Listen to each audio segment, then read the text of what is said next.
And over time, the cracks began to form with this premises.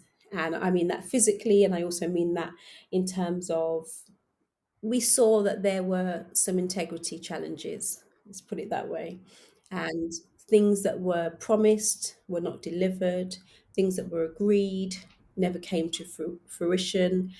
And we had to make a very tough decision about that premises. Every L podcast. Every L podcast. Welcome, ladies and gentlemen. I'm your host, Matt Brown, and you're listening to the Every L podcast. Each episode, we'll have a different guest come on and talk about when life hands you an L, is it really a loss or is it something else? Because not every L's a loss. So sit back, relax, or do whatever you guys do to get comfortable as we get into this. Let's go.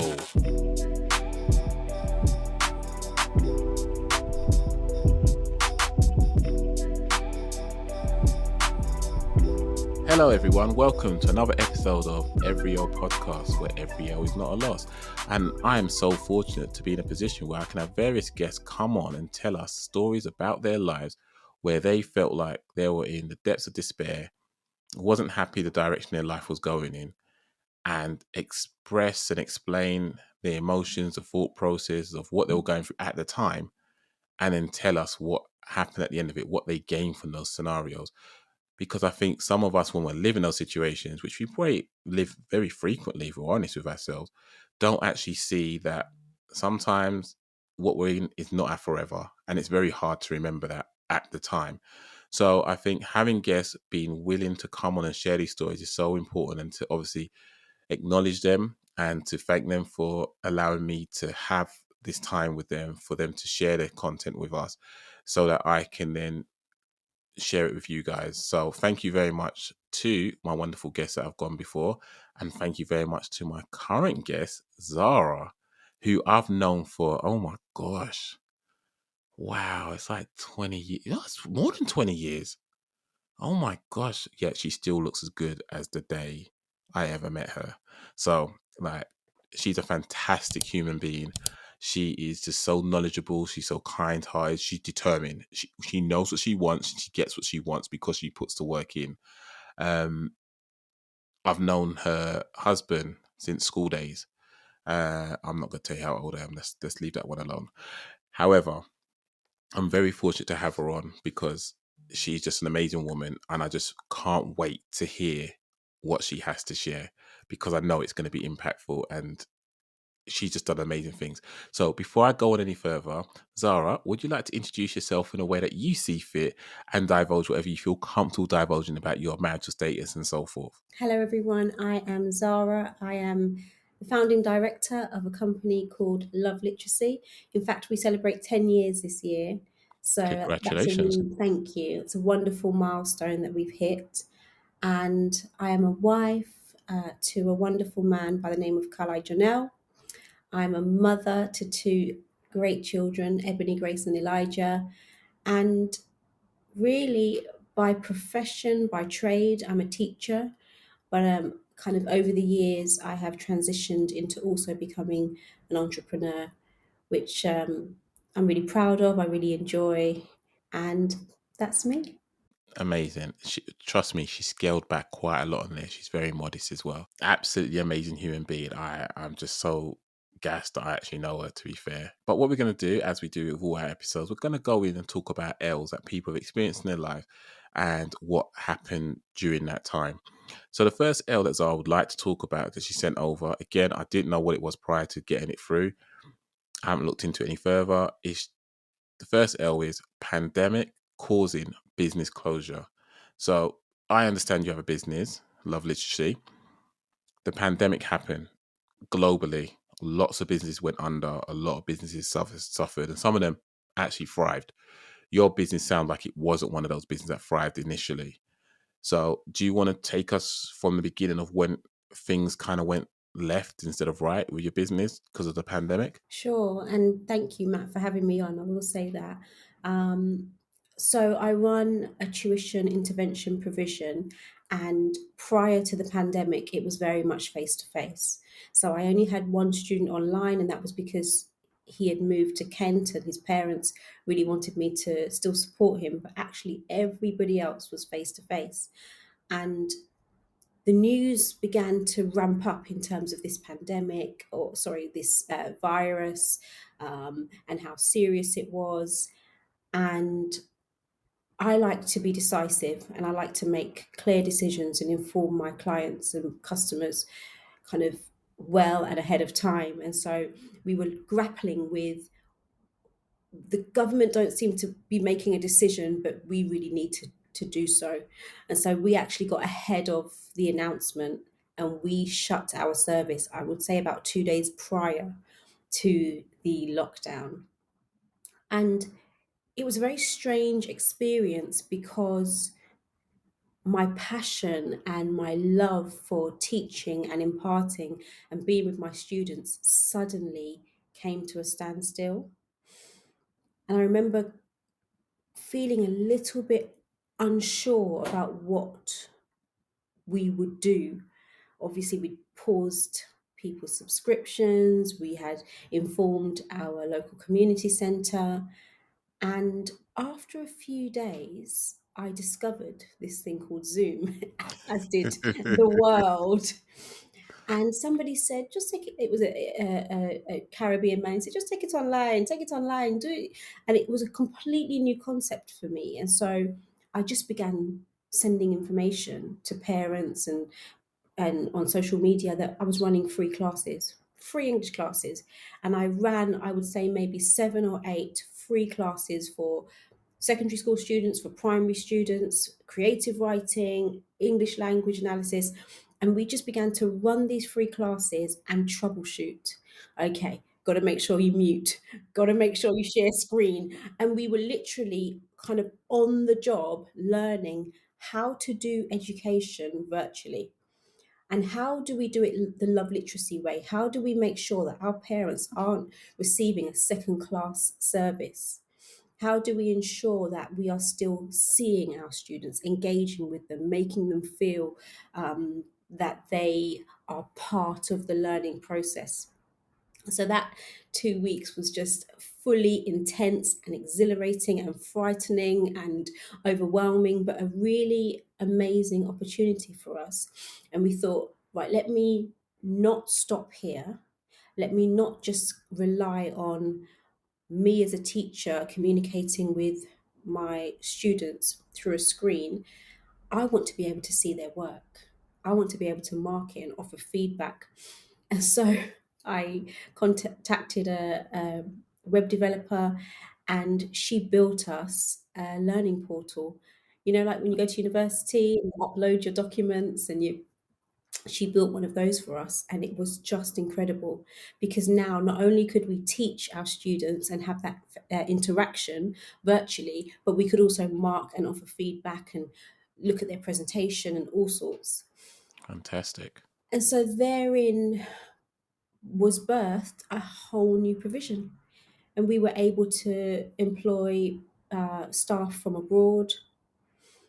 So we had staff based in the Caribbean. We were able to tutor children in Ireland, in the Midlands, and pretty much overnight, or in the space of 2 to 4 weeks, we had literally built an online service after having this major closure and this major sense of loss and uncertainty. That's so interesting because the way you just summarize that in such a succinct way makes you feel like my girl had it. Like you just knew what you're doing. But I would like to think, just like myself, you're watching the news, you're seeing what people are seeing, you're hearing what people are hearing, and you're thinking, it feels like it's going to go a certain direction, but I can't see things shutting down. But at the same time, why am I putting myself and family and other people at risk? But you took the jump and said, nah, not risking it. Closures, pausing subscription, pausing the classes, pausing everything. knowing full well your gas, your electricity, everything else is not pausing. How did you deal with that? Because don't get me wrong, decisiveness is cool, but a little bit of you, correct me if I'm wrong, might have felt away going, I'm really taking a huge gamble here, because from the sounds of it, Zoom wasn't even a concept of offering an online service. So you're literally living on whatever reserves you've got to hold out for the foreseeable. Yeah, absolutely. I think, to be honest, more than the financial loss and more than the kind of me thinking from a business perspective, it was it was the loss of engagement. Yeah. It was the loss of purpose. Well, if this closes, what's my purpose then? What am I meant to do? Because my purpose is to educate, my purpose is to teach, my purpose is to enlighten, my purpose is to inspire. How do I do that in the four walls and the constraints of my home? And I think that was what was most concerning. And I think it was what spurred me on to have a go at this online thing, have a go at this thing called Zoom, which felt so foreign and so difficult. I mean, at one time we had about 25 students on a Zoom call. It Oh was gosh. just trying to manage getting people on mute because they didn't know how to do it. And then parents would shout, "Can you put it on mute, please? My kid can't hear you." And I'm thinking, "Oh no." But it was such, now looking back, I'm so proud of how the team just tried, and literally they just came with me on the journey. They trusted me, and I'm really grateful to them for that, because it was literally trial and error. And sometimes we'd have to have debriefs. We'd have to, after the session, it could be 7 p.m. and we'd just stay on Zoom when all the students had left and said, right, what happened there? How could we improve that lesson plan so that it was more accessible? Okay, I noticed this child had their camera off. How can we make sure they're engaged? And it was like a work in progress, figuring out how do we do this online thing, but do it the love literacy way and do it to a high standard. So yeah, it was challenging. Um, it was almost like taking away the tools that I'd used and then having to find new tools and having to kind of work out, well, how do I use this tool? How can I use it effectively? It was, it felt strange in my hands, but yes, we overcame, and I'm really proud of us. Well, did you have any anxiety going into that field? Oh, major. Major. I mean, it was so stressful managing all of the students, managing the influx. We had such interest. Amazing. Um, and then to top it off, because only the best for my students, I gave my web developer 4 weeks to create this online learning portal platform. And I mean, that was a ridiculous amount of time, far too short, but I said it has to be done. I'm starting the course here, and this is what I need. And she did the best she could, and she did an amazing job. But as we began the course, we realized it wasn't sufficient. The way it had been built didn't quite serve our needs. And so I then enlisted a second web developer to do it all again. And I thought Wow. it could just be tweaked, and it couldn't. It had to be completely built from scratch. So that would, and again, they did it in record time, maybe, I don't know, 5 or 6 weeks. But it's because I knew that I didn't want this provision to be second rate or even to be temporary. Yeah. This provision had to be excellent, because our children, our families deserve nothing less. And that's commendable. I find it so interesting when people do stuff like that. I do things like that very similar. Like but the problem with me is I see something and I'm like, ooh, how can that work? Like I have no idea what it is, but I'm like, but how can that improve my life? How can I improve my workflow? Like for anyone that doesn't know, any of my guests that want to come on, I don't technically book them on. I give them an online diary and they book themselves on. Here I am telling them that all my deep dark secrets here. But I let you guys book yourself on because I've got other stuff to do the nicest possible way. I've given you my availability. You book yourself on. It tells you all the frequently asked questions you need to know, and it's automated effectively. But I found a use for that particular tool. Mm. And I think you did it in a different way because circumstances kind of encourage you to go that way. But you was open enough to look at it and go, right, I'm looking at you dead on. Don't get you. I'm going to tilt my head a little way. I think I can see potential here. I think, can we make it happen? And then you didn't do what I'd like to say some of the older generations might have done, even though we are we are approaching that generation, unfortunately. But you didn't sort of go, oh, that could work, and don't do anything with it. You Mm. still kept going, even though you had anxiety about it, because you sound like you've built this brand up to be as high a standard as it is and wanting to maintain that. But then you're going into a foreign field and going, how do I transfer it from here to there? Never used Zoom in my life. Okay, cool. I've used it twice now. How do I deliver this over here? And on top of that, you've got employees, haven't you? Yes. So you had employees because it was face-to-face service. So you've now got to sell them the idea, the concept, get them to buy into it. And while you're talking, and sorry for assuming this part, you don't even know fully what you're talking about because you say, yeah, we could do it online on Zoom. And someone's probably saying, you can't do that on Zoom yet. But yeah, you can. Okay, we'll learn as we go. But they had faith in you from the sounds of it to still go along with you on this. Yeah, and I'm grateful to them. I think anybody that really has come on board the love literacy train, as I call it, I feel that they they walk alongside the vision and the purpose and the mission of our service. So I always say, whether you're a volunteer, whether you're a paid employee, um, you can't just do it for the money, and you can't just do it to put it on your CV. It has to be something that you are genuinely passionate about. You have to care and you have to love what you do. And I almost put people off of being part of love literacy because I want you to seek after it. I don't want to kind of chase you down, because then you know I just want them to love to love the work. And I think that's what's unique about our team. They do love the work. They are committed to the work. And yeah, you're right. I mean, I literally put together a training program on how to use Zoom, and I need to go back to it because it's probably could be much better, now that I have been doing it for a couple of years. But you're right. Yeah, it was a unique time, and I think what I learned from that season is how to start again. So the standard was here, and now we're doing Zoom, and we don't know what the standard is. But actually, it's okay not to have all the answers. It's okay to work it out, so long as you're working it out to the best of your ability. And it's okay to some degree to start again and to even rely on your team. What we used to do is observe one another. So I would jump into someone's lesson and then in our WhatsApp group say, guys, I've just seen Miss Rachel doing this. It's amazing. Let's try it.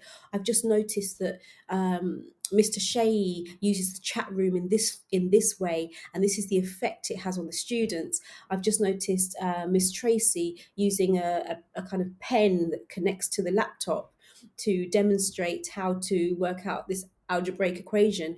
And so what we did was fed each other and learned from each other. And I think it's so important as a leader, as a human being, as a parent, whoever you are, not to be closed to being open. And no matter what position you sit in, that actually you can learn something from anybody. And if you're open to it, you can then become better and empower others. That sounds really good and very positive. Was you that positive throughout this whole process? Not at all. I was highly frustrated many times, particularly during the process of building the website. I mean, I was pulling my hair out proverbially. I just found it difficult to navigate how to communicate what I wanted, how to work with this web developer who was overseas. She used to live here but had moved overseas. How to how to break away actually and enlist a new web developer, because you when you build relationships with people, it's difficult to say actually I no longer require your services, or this union is no longer, it no longer serves me. And that was really challenging. That was very, very challenging. I'm grateful for the experience because it taught me how to end things well. That just because our professional working relationship was no longer, actually our personal relationship, our care for one another, didn't need to cease or end. And it taught me to do what is best for the business and not lead with emotion, but to be more pragmatic and think about what I need, what the business needs, and how I can best serve that. And in this instance, it meant no longer using that particular web developer. So, yeah, I was very frustrated often because I knew the vision that I had and it wasn't quite coming to fruition.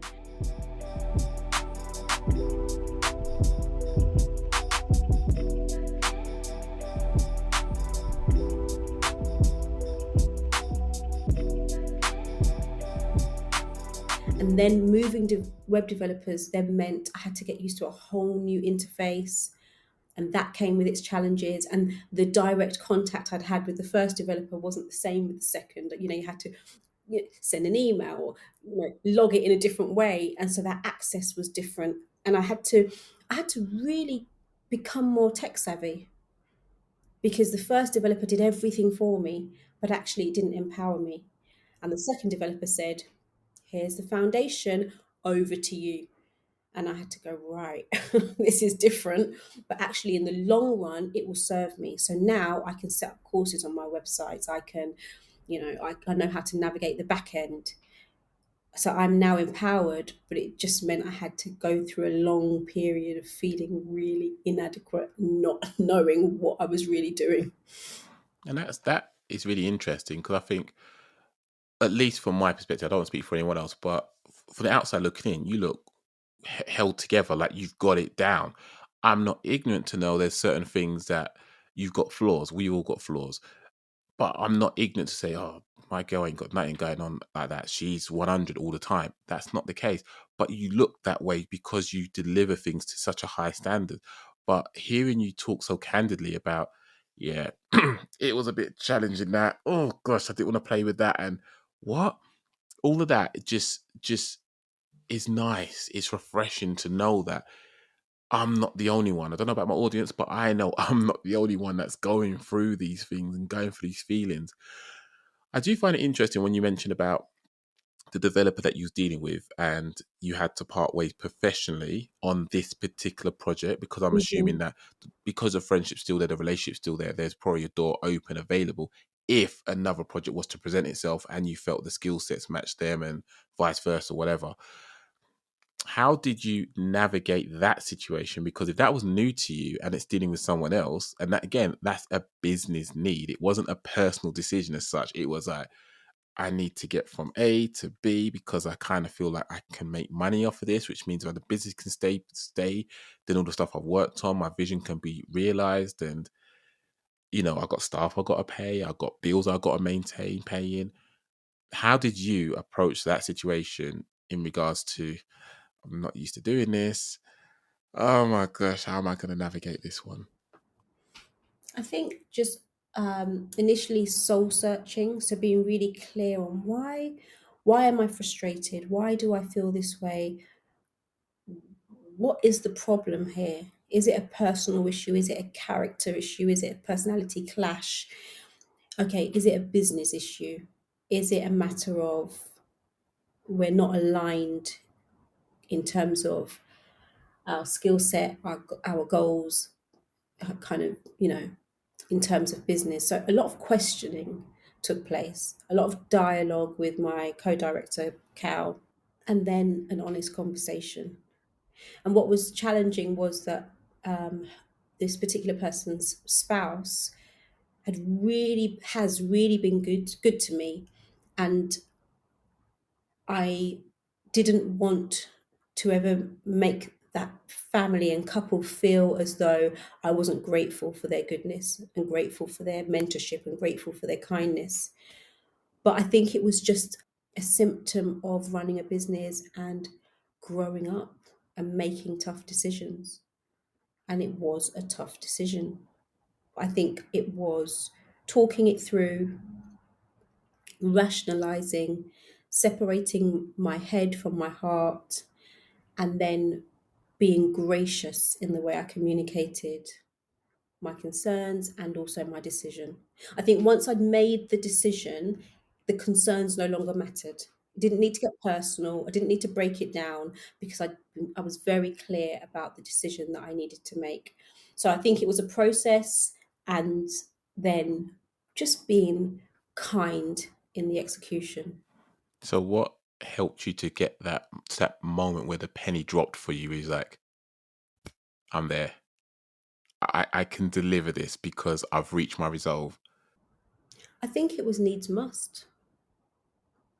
I think when you are faced with challenges and you know something has to be done, then you have to do it. Whether it's, I'm going to close the service, the government are playing around, I'm not sure what they're doing, I'm making this decision, or whether it's, I have to say no to this particular project, or whether it's, I have to part ways with this business. I think it was just needs must. I think it had got to a point where as you said, the penny dropped, and I thought, this no longer serves me. Did you deal with your frustration in an unhealthy way at all? Yeah, I think initially I was led by emotion. So initially I was frustrated, I was, having inner turmoil, I was having kittens, I was complaining about this that wasn't done and that wasn't done and this lack of communication, and then actually I became more reflective and then saw my own flaws. See, I contacted her out of working hours. I didn't communicate that particular task as clearly as I could have. I didn't. We didn't work out a brief before embarking on this project. I probably knew that it was a tall order to create this in 4 weeks, and yet I continued with it. And so I think, as much as I had a lot to say about this particular person, actually, upon reflection, I began to see that there was growth for me to do. Yeah. And would you say you dealt with the other aspect of your business decisions in an unhealthy way, like certain aspects? Not saying all of it, just saying times of frustration, you kind of went about it a way that, upon reflection, you're thinking, no, that's not me. I need to think about that. I'm sure so. I can't think of a particular moment now, but I'm sure so. I mean, I've been doing this 10 years, so at some point, in fact, when I was teaching in our shed, which we transformed to a classroom and we call the learning space. It's got a Nice. whiteboard and everything. That's where we initially were. When I used to teach in there, I was everything. I was the accountant, I was the teacher, I was the teaching assistant, I was the caretaker, I was front of house, I did the register, I took the payments, I planned all the lessons, I printed the resources, I filed the. It was full on, and it got to the point where I was losing money because I was literally losing track of who had paid and when, and I must have lost hundreds because I just couldn't do it all. And it got to the point where I thought, I'm going to have to give this up. I literally thought, okay, we need to close doors. And it was at that point that a volunteer came on board, and then a paid member of staff came on board, and I began to curate a team. But definitely in those moments, I I wasn't going to allow the teaching and learning to suffer. I wasn't going to allow the students to suffer. So I ended up suffering, Yeah. taking on too much, losing money, not keeping appropriate records. And that was something that, yeah, I didn't handle extremely well. And another thing I didn't handle very well in the past was when students would leave us. I was heartbroken. I would really, really take it personally and feel that what, that I had failed them in some way because they had moved on, and because we become Love Literacy family. So even now, years later, team members that have left us, we still send happy birthday messages, we still catch up with them, they're still part of our community. It doesn't matter that they've moved on. And that's how we feel about our children, our students. So when a parent would say they wanted to leave, my gut would, my heart would sink. And I had to learn that, Zara, this is a part of the process. Yeah. And there are so many reasons why people leave, and every provision is not for every child. And I've had students that, when I speak to the parents or they have a trial lesson, I say, you know what, there's this teacher in South London who is absolutely fantastic, and I recommend your son for her. Or, for some children, it just doesn't work. And that's okay. And parents move on, and parents' financial circumstances change, and parents move area, and there are lots of reasons why people move on, but it's okay. And I had to learn to be okay with it, because it would really make me quite sad.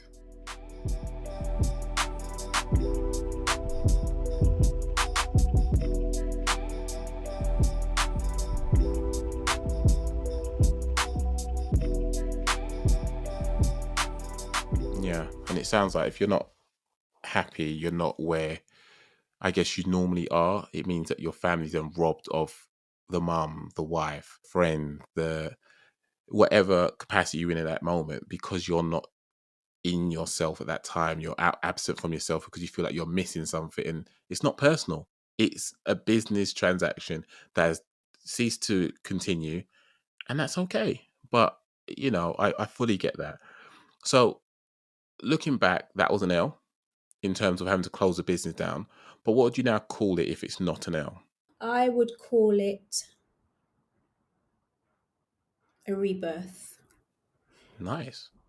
I think that now I have two businesses. Nice. So you kept that. So you've kept the online aspect of the business going, but it's a Yes. separate entity to the face to face. So parents can choose now. Some of my parents who used to be face to face have just remained online, and they're happy with that, and they're comfortable. And for me, that's a real win, because it means they value our online provision. Having had our face to face service, they value and see the benefits of, and um, fully embrace our online provision. And I love that. And then equally, we have students who left us and would not return until we returned face to face. We had a young lady just come back today, actually, who, stopped at the time the pandemic hit, and she's just come back now. And mum just wouldn't have it. She tried an online lesson. She wasn't, she didn't like it. So I'm really grateful, because it gave us a second business, and it's a win-win for us. Well, that's fantastic. So if you was to go back to the time where you was really, really frustrated and really in like the depths of despair, like what would you have gone back to tell yourself, knowing now what you wish you knew then? I think I would say that you need to make room for the process,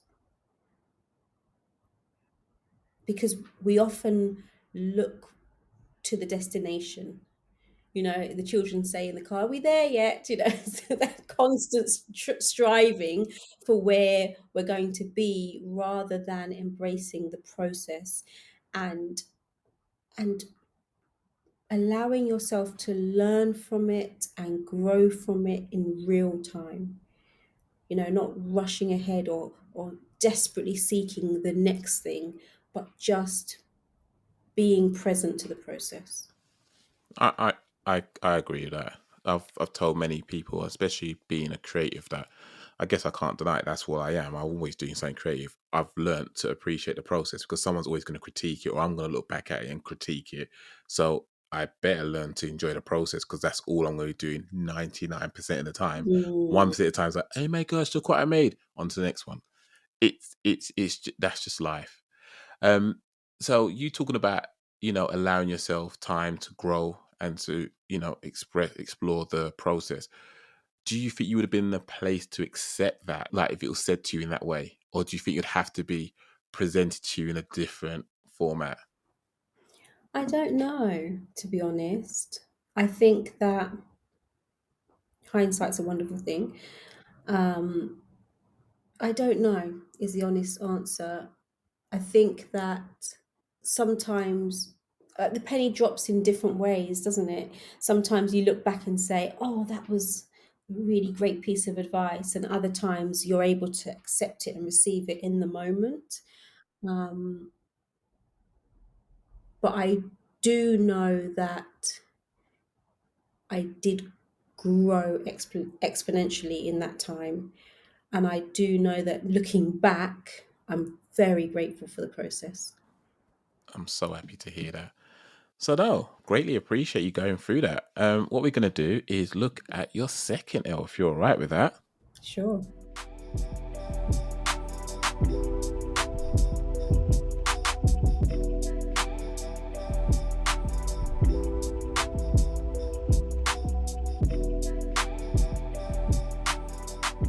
So your second L is challenges with acquiring new premises. See, this look at her.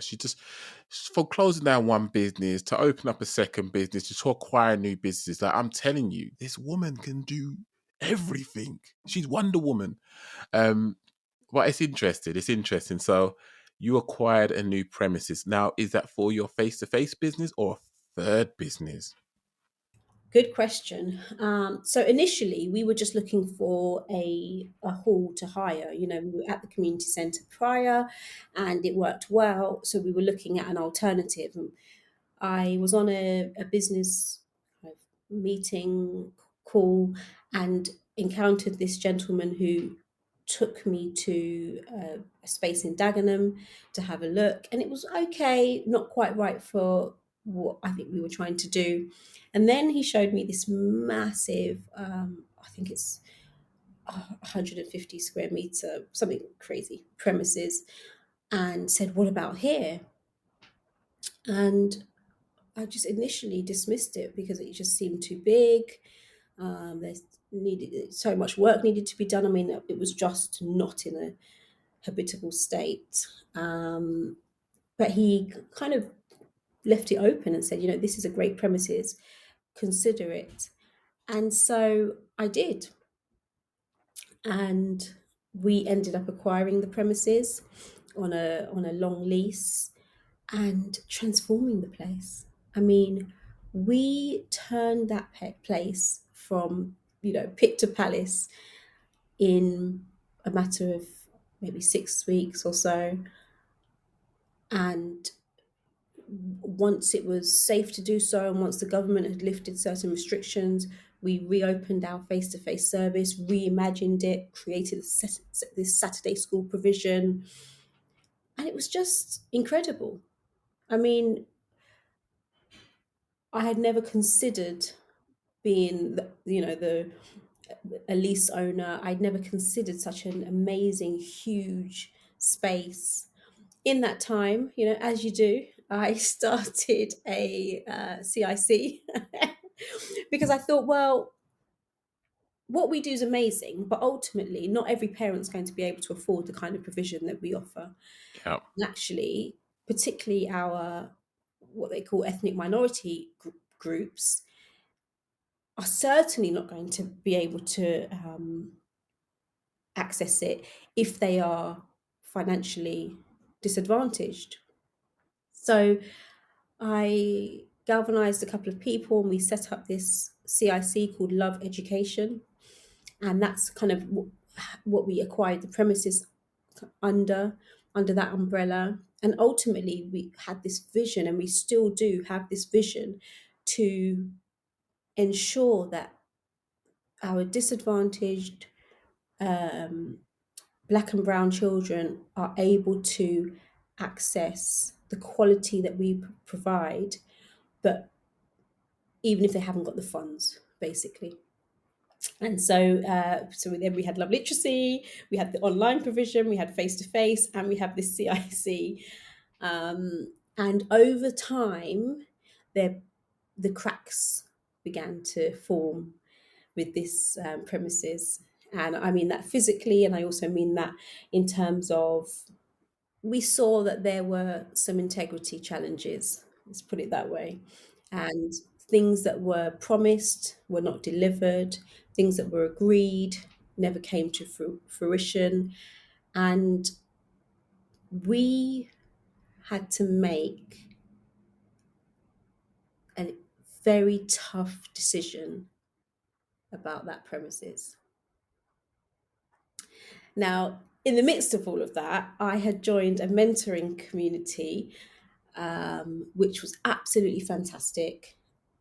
A mentoring community where you are mentored by this fantastic couple who are, entrepreneurs and extremely successful.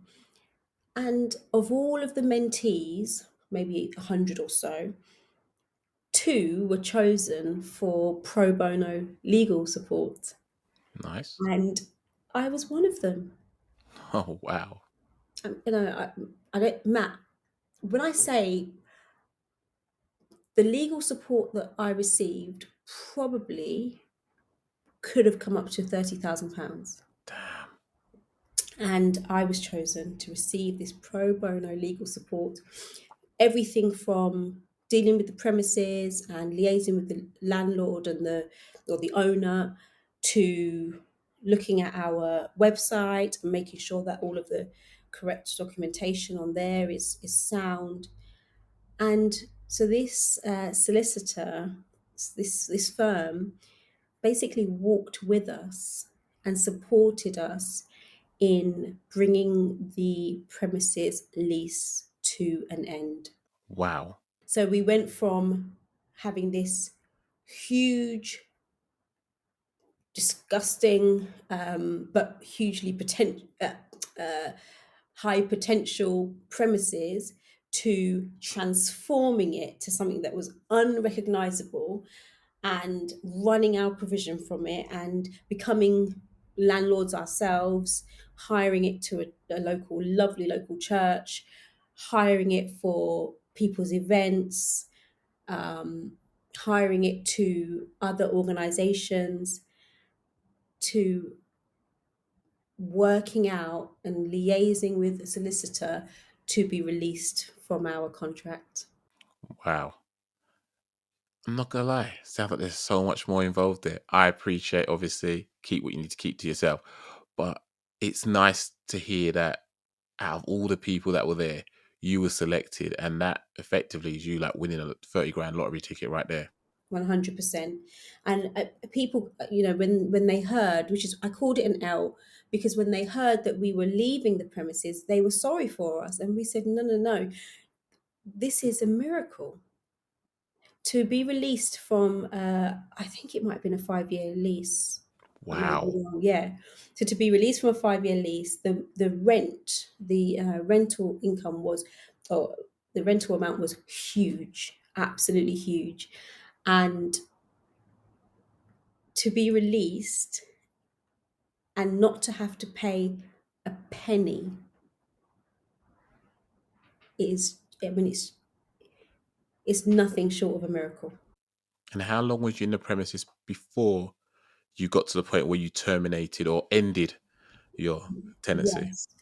So Oh, that's a good question. So we acquired it at the end of September 2020. We renovated it, moved in, and started our lessons in the March of 2021, and then we terminated in January 2022. So a little over a year, So so a little over a year. about 15 months or so. Yeah, and we got to. The thing is, I celebrate it because yes, on paper it's an L, but when the solicitor was doing the negotiation on our behalf, we said, look, we're happy to pay some money. We're happy to pay 5,000, and he said, no, let's try and keep going. And to think that we were released at zero pounds, it's just a miracle. And then to think that we ran a 4-week summer school there, which wasn't just English and maths. It was English, maths, filmmaking, design technology, a movie day. We had trips running from there. We did art projects. We did amazing work there. People got to celebrate their loved ones there. We learned so much about business, about contracts, about eh, how to take out loans. We learned so much that it is more of a win than a loss, but on paper it looks like a loss. But we celebrate that time. And when we made the decision to end our time, we couldn't end it because we were tied into a legally binding agreement, but we were at peace with that decision and we went all the way with it. And even as we left, we took a selfie and we stood in the moment. We kind of just stood there and planted ourselves there.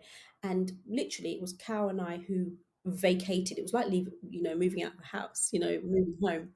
We vacated with just a builder friend who helped us with some of the heavy stuff. And we haven't looked back. We embrace that experience and the learning from it, but it's not something that we pine after. But what it's done, Matt, is it's now meant that we don't feel stuck. So even as we're now back at the community centre, there was a challenge the other day, and I said, I want to be happy here. I want to be comfortable here, and I love it here. But if we had to move, we're okay with that.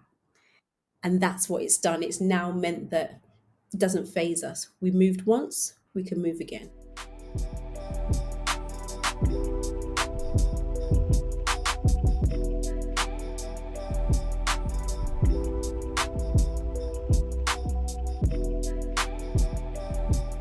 That is really encouraging because I think a lot of us, when we go through certain things, we're like, oh, I can't deal with this. And one of those things that come to mind is you survived every worst day you've experienced thus far. Keep going. Mm, Keep it going. Every day you're saying, oh my gosh, I could just die. Don't get it wrong. Those are just phrases for most parts, but people sometimes feel that way. But it's like, mm. you're still here. All you're doing is putting one foot in front of the other and you're still here. You're making more progress than if you didn't move at all. And just hearing yourself talk about not, wanting to feel stuck. You spread your wings, you tried, it didn't work out the way maybe you'd like to have. But the fact of the matter is, provisions were made for you. You managed to get it. Do you think you would have found a way to get out the agreement if you wasn't selected? I know that I am loved and considered, and I know that because of my faith, I would have found a way of escape. And I know that whether that meant subletting it and letting someone take over the premises and us just being in the background collecting the rent and just navigating that, or pushing on our own, I know that we would have found a way out. Because even having the church hire the premises for, I would say, maybe about 8 months, that's what kept us afloat. There's no way we could have even managed the time we were there had that church not been there. So that just sounds like you've learned how to be resourceful, to be agile to circumstances that present themselves, and just to know that success comes in multiple different ways. It's not just one route to success, it's various routes to success. And also, Matt, I think it taught me what I want to do and what I don't want to do. Yes, I could be a landlord and I was okay at it, but I didn't want to do it. Yeah. Yes, we managed to transform this premises and hire it out and navigate forms and registration and agreements and leases. But I don't want to do that. I can do it, but I don't want to do it. That's not what I'm called to do. That's not what I am passionate about doing. And so what that did was gave me a sense of clarity that not everything you can do, you should necessarily do. Well said. Well said. Um, when you were finding out there were cracks appearing, how did you deal with it when it was at its worst for you? How did you help? How did you, in a good way, deal with that, if at all? It was very difficult. I mean, Kala and I had some very challenging conversations because he had his reservations about the premises, and I didn't share those reservations. And in the long run, we had to come to a point of understanding that mistakes were made, but we're not going to blame one another. It's not, I'm blaming you and you're blaming me. It's we are a team and we are going to do this together. And at the time, it was very difficult because you're having conversations with people or this particular uh, owner, and you're thinking, am I delusional? Is something wrong with me? I know that you agreed to this, and yet you are backtracking, and yet you are denying. And it caused me to have kittens. I mean, literally to feel distressed until I realized that this wasn't serving me. It wasn't serving me at all. How do you pick yourself up and just keep going and not fall into a spiral of despair, thinking 5 years, 60 months, I don't see it happening without it costing us an arm and a leg? I think the first thing I did was cease communication with that person, and I only communicated via email. I realized that that person, that the conversations we were having were going nowhere, were frustrating me, were riling me up, were causing me distress, and everything needed to be documented. So that was the first thing: cease communication verbally. I think the second thing was deciding not to let it consume me. I think you mentioned earlier, if you're consumed, if you're overwhelmed, if you're stressed, you can't serve your family, you can't be there for your children. You're just like you're present, but you're not present. You're Yeah. absent in mind. So I think I made a decision. I can't let this consume me because then it just takes over and then it wins. And I think the third thing was owning up to my naivety and saying, okay, oh, that's where he got me. Oh, that's where I made that mistake. Oh, should have got that in writing. So I think it was being okay with saying, all right, you can be as frustrated with him as you want, but again, you need to own it now. Just like the web developer. Okay, but you made some mistakes here. Oh, that could have been done better. That you could have thought that through. And really that became quite empowering. So understanding what part you played or what role you played in this situation becoming or manifesting itself, and it not being necessarily a bad thing, because you're learning from it and going, well, did I contribute to it? Yeah, I did. Did I give them the fuel to add to the fire? I kind of did. And then also recognizing that you can recover what you've lost. You can so long as you have life, so long as you have the ability to earn, the ability to produce, you can anything you've lost, you can recover. Very true. And would you say that everything you lose is technically a loss in that instance?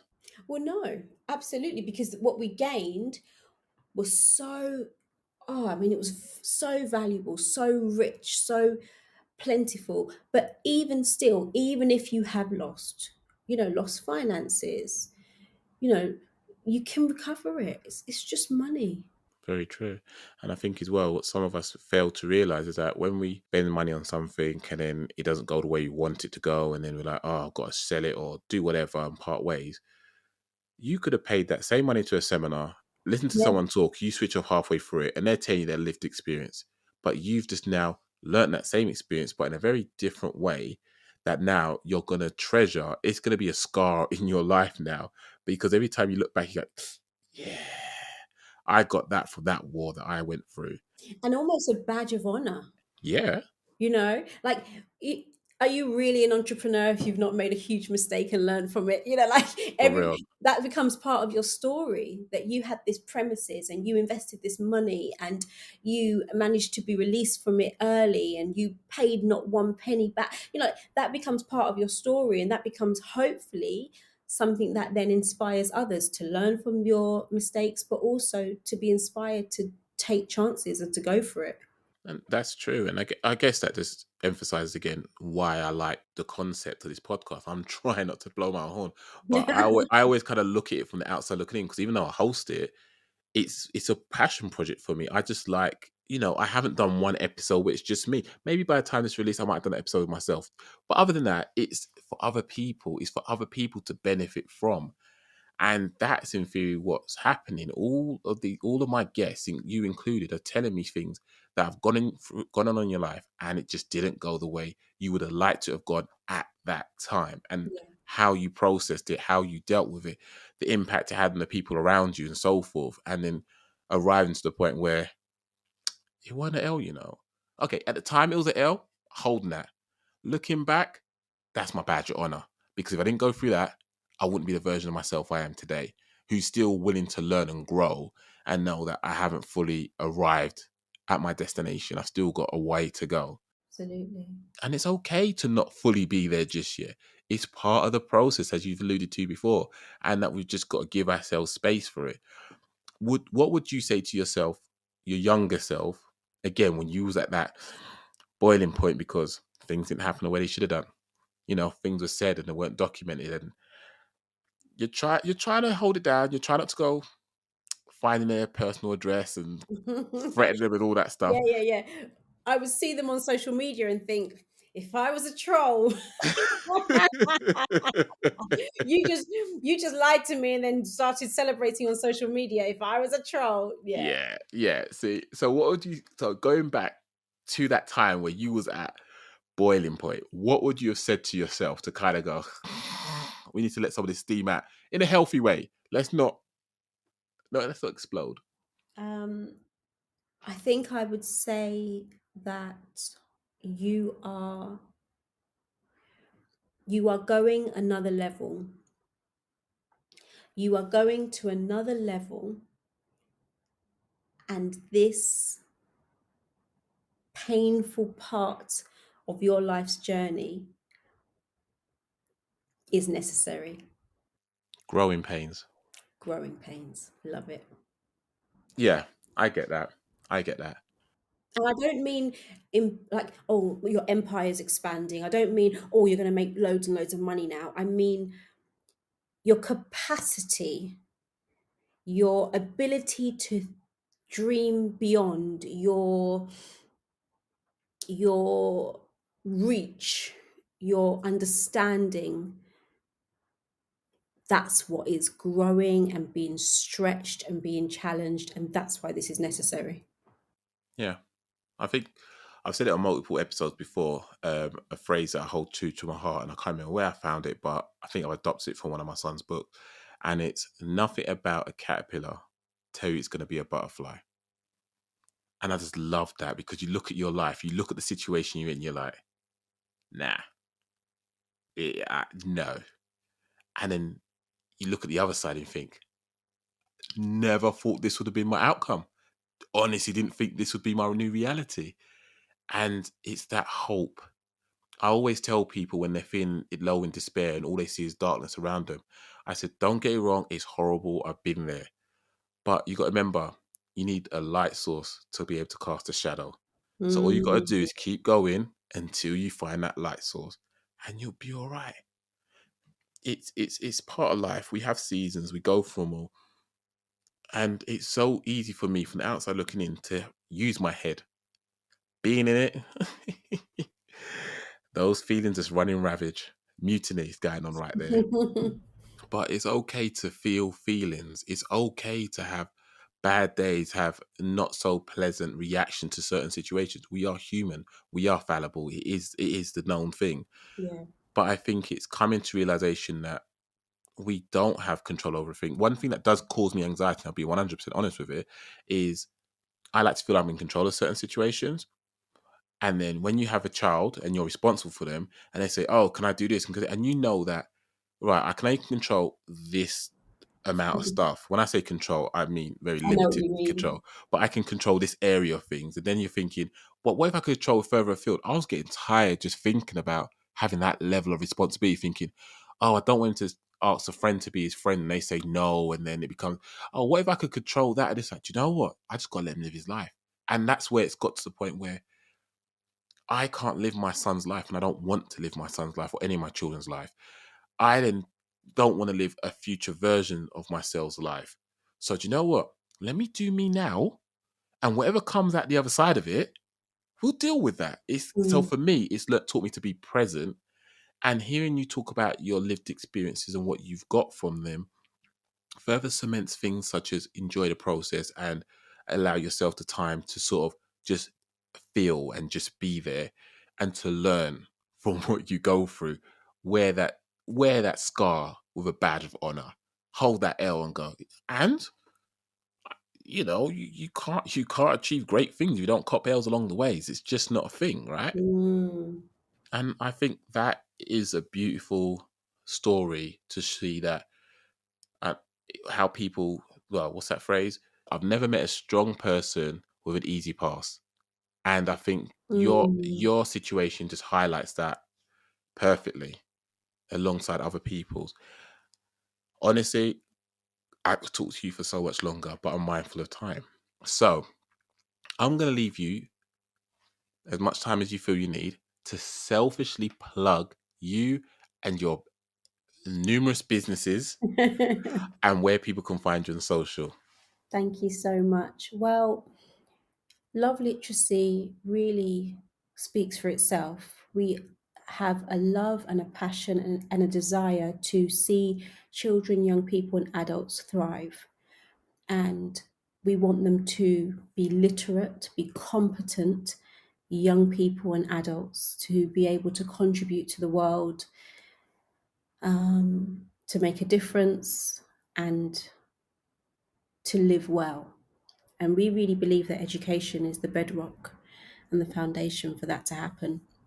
And so, if you are a parent or an educator who thinks, yeah, my child or my student could benefit from intervention, then I would implore you to consider us. We have online classes and face-to-face classes. We are truly passionate about the work we do. We care about the children, the young people, and adults that we work with. And we really believe in being a village. It takes a village to raise a child, and we partner with you in becoming the villagers that will help you in this season of your children's development. And so we are at love-literacy.com. So you are welcome to check us out. We have a range of teachers and support assistants who really do a phenomenal job. We also have a CIC, Love Education. If you are an entrepreneur, if you are a philanthropist who would be interested in sponsoring a young person, then please do contact us. We have sponsors, we have young adults in the community who remain anonymous, but they do donate and give to make sure that no child is left behind and that our children can thrive and succeed. And finally, we run a free complimentary provision called the Creative Hour. And that's really just 1 hour on a Saturday where children can express themselves in a creative way. So we've had drama practitioners, we've had chefs, we've had personal trainers, we've had nurses come and donate their time just for perhaps 1 or 2 sessions to really inspiring our children, teaching them, doing workshops and fun activities, but enhancing their broader education, because we know that it's not just maths and English that our children need, but they need to be skilled up in a range of areas. So that's us, love-literacy.com. We're also on social media, Instagram, Facebook. I think it's Love Literacy Ltd. So do find us and please support the work that we do, even if it's a like, a share, a follow, because it really does help to amplify the work that we do. And Matt, thank you for having me on. I've really appreciated our talk. No, much appreciated. I'm honored to have you as a guest on here. So, everyone, I will put all the details in the show notes. So, feel free to peruse them, click on them, engage with them, because you never know. There might be someone in your circle of people who might benefit from this, whether it be a child or an adult. And sometimes they might feel a certain way searching it up and it be on their browser history. It sounds silly, but you don't know what really goes on in people's homes and stuff like that. So definitely give them a shout. I'm not just plugging them because I know them individually. I say it because the standards that they deliver are second to none. So just share it, engage, be amazing. And while you're at it, please drop a like on this podcast. Please share this podcast so other people get to hear the wonderful stories that people are sharing. And just rate and review it. Some feedback would be great because in my head, I'm like, oh my gosh, they're amazing. But I'm going to believe they are amazing because no one's told me otherwise. But thank you very much, Zara, for coming on. It's been greatly appreciated. I loved your honesty, your openness. I've learned a lot more about you and your business because obviously I look at it from a distance because I appreciate you're busy, I'm busy. That's just life. But I think people would have learned a lot more from someone if they're looking at you and whoever else is involved in Love Literacy, like myself on the outside looking in going, they've always got it together. But then to hear what now happened and you still wore a smile and oh my gosh, you're human. That is the win that I'm hoping that everyone gets from it. It's okay to cop an L, but as you said it so eloquently, wear it like a badge. Wear it like a badge. So thank you very much for coming on. I cannot thank you enough for everything you shared. And I'm sure at some point I'll grab your husband. Yeah, at some point. He's so busy at the moment, but definitely. Not to wait. Well, thank you very much for your time. And to everyone else, this is just a reminder, every year is not a loss. And your now is not your forever. Enjoy yourself and catch you in the next episode.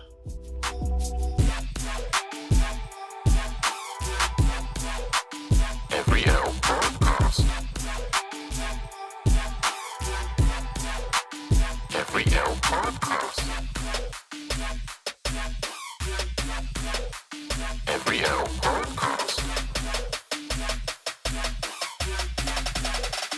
Every L podcast.